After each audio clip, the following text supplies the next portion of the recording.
Hello everyone, আসসালামু আলাইকুম। কেমন আছেন আপনারা সবাই? আশা করি সবাই ভালো আছেন।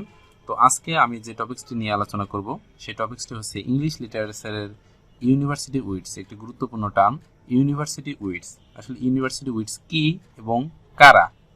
তো চলুন জেনে নেওয়া যাক ইউনিভার্সিটি উইটস কি, আসলে কি এবং কারা।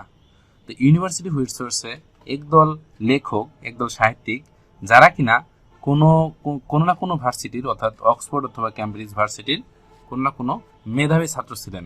তো কোনো না কোনো ভার্সিটির, অর্থাৎ মূলত অক্সফোর্ড এবং ক্যামব্রিজ ইউনিভার্সিটির ছাত্রদেরকেই বোঝাইতেছে। তারা মেধাবী ছাত্র ছিলেন, খুবই মেধাবী ছিলেন এবং তারা খুবই গুরুত্বপূর্ণ রাইটার। তো ইউনিভার্সিটি উইটস মনে রাখার জন্য একটা ছন্দ মনে রাখতে হবে।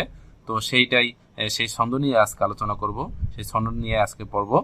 তো চলুন জেনে নেওয়া যাক। তো এই ছন্দটা মনে রাখতে আমাদের একটি ওয়ার্ড মনে রাখতে হবে, একটা লাইন মনে রাখতে হবে। সেটা হচ্ছে মেঘনাতে লিলি চাষ করে কিট লস পেলো, মানে খেলো। এখানে মনে রাখতে হবে যে পেলো, মানে একটু মডিফাইড করে লস যে খায়, মানে আসলে আমরা কি করি, অনেক সময় সফলতা তো আসে না, সবসময় কি সফলতা আসে? লসও তো খাই। তো মেঘনা হতেছে একটা খরস্রোতার নদী।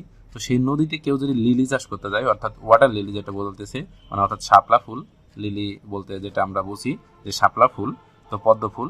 তো এই যে চাষ করতে যায়, যদি খরস্রোতা নদী মেঘনাতে চাষ করতে যায় কেউ, তো লস তো খাবেই, সেখানে তো হবে না, গ্রোথটা হবে না। তো এইখানে যেটা আসলে কনফাইন্ড এরিয়া, কনফাইন্ড পন্ড, তো ওইগুলোতেই কিন্তু আসলে যে শাপলা অথবা পদ্ম, এগুলো খুবই ভালো হয়। তো এটা তো খরস্রোতা নদীতে সার্ভাইভ করতে পারবে না।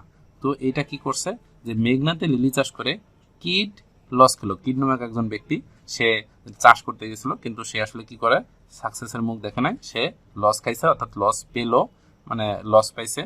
খেলোর বদলে আমরা পেলো বলবো। তো এটা আসলে এই কারণে লেখা যে মেঘনা, এম এ, মেঘনা অর্থাৎ মেঘনা, M A G N A না, মেঘনা। তো M A for Christopher Marlowe, Marlowe এখানে আমি হাইলাইট করে দিয়েছি, মার্লো, মার্লোর এম এ থেকে মার্লোর এম এ নেওয়া হয়েছে। তো G for Robert Greene, G for Robert Greene, G নেওয়া হয়েছে এখান থেকে। N A for Thomas Nashe, N A অর্থাৎ থমাস নাশে, এন এ নাশে।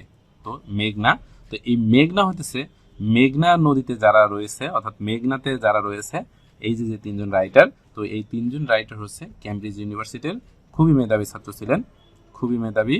এবং এই তিনজন আর বাকি যে চারজন ছিল, তো 7 জনের মধ্যে আর বাকি যে 4 জন থাকলো, তারা হচ্ছেন অক্সফোর্ড ইউনিভার্সিটির মেধাবী ছাত্র ছিলেন। তো তারা হচ্ছে Lyly, Lyly for John Lyly, Kyd for Thomas Kyd, এবং লস, মানে যেটা বলতেছিলাম লস পেলো বা খেলো।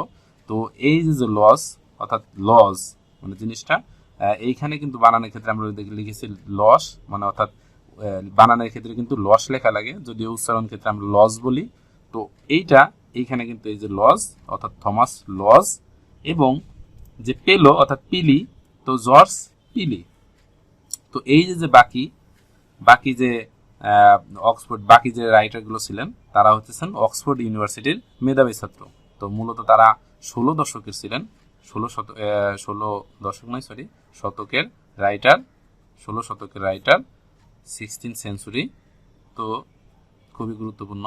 এখান থেকে কোনো না কোনো সময় একটা প্রশ্ন আসেই, ঘুরে ফিরে আসে, যে ইউনিভার্সিটি উইটস নিচের যে 4 জন ব্যক্তি আছে তার মধ্যে কে ইউনিভার্সিটি উইটস ছিলেন, কে ইউনিভার্সিটি উইটসের বিলং করেন। তো এইখান থেকে একটা প্রশ্ন আসে। তো আশা করি এই ছন্দটার মাধ্যমে আপনারা খুবই সহজে মনে রাখতে পারবেন, খুবই কাজে দেবে, খুবই গুরুত্বপূর্ণ। তো আজকে এ পর্যন্তই, দেখা হবে অন্য কোনো ভিডিওতে। ততদিন পর্যন্ত ভালো থাকুন। আসসালামু আলাইকুম।